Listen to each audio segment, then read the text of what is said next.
एक समय की बात है, एक गांव में एक मूर्तिकार रहता था। मूर्तिकला के प्रति अत्यधिक प्रेम के कारण उसने अपना संपूर्ण जीवन मूर्तिकला को समर्पित कर दिया था। परिणामतः वह इतना पारंगत हो गया था कि उसकी बनाई हर मूर्ति जीवंत प्रतीत होती थी।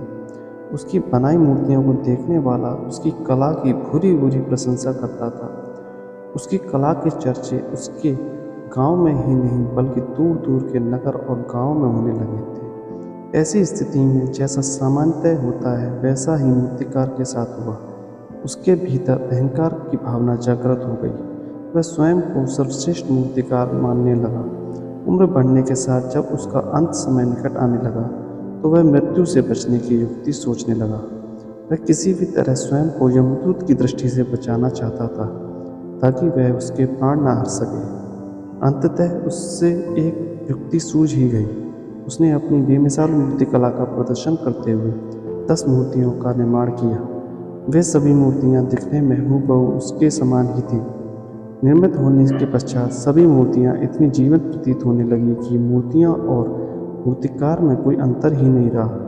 मूर्तिकार उन मूर्तियों के मध्य जाकर बैठ गया। युक्ति अनुसार यमदूत का उसे इन मूर्तियों के मध्य पहचान पाना असंभव था। उसकी युक्ति की कारगर भी सिद्ध हुई। वह यमदूत उसके प्राण हरने आया तो 11 एक सर की मूर्तियों को देख चकित रह गया। वह उन मूर्तियों में अंतर कर पाने में असमर्थ था, किंतु उसे ज्ञात था कि इन्हीं मूर्तियों में के मध्य मूर्तिकार छुपा बैठा है। मूर्तिकार के प्राण हरने के लिए उसकी पहचान आवश्यक थी। उसके प्राण न हर पाने का अर्थ था प्रकृति के नियम के विरुद्ध जाना। प्रकृति के नियम के अनुसार मूर्तिकार का अंत समय आ चुका था। मूर्तिकार की पहचान करने यमदूत हर मूर्ति को तोड़कर देख सकता था, किंतु वह कला का अपमान नहीं करना चाहता था। इसलिए इस समस्या का उसने एक अलग ही तोड़ निकाला।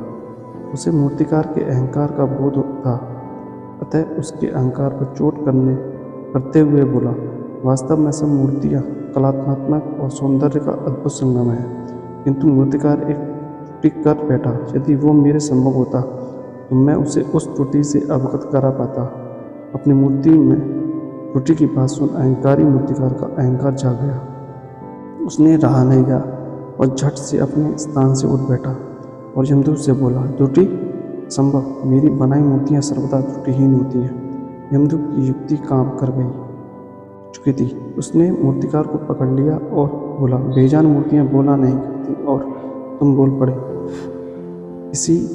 यही तुम्हारी त्रुटि है। अपने अहंकार पर तुम्हारा कोई बस नहीं।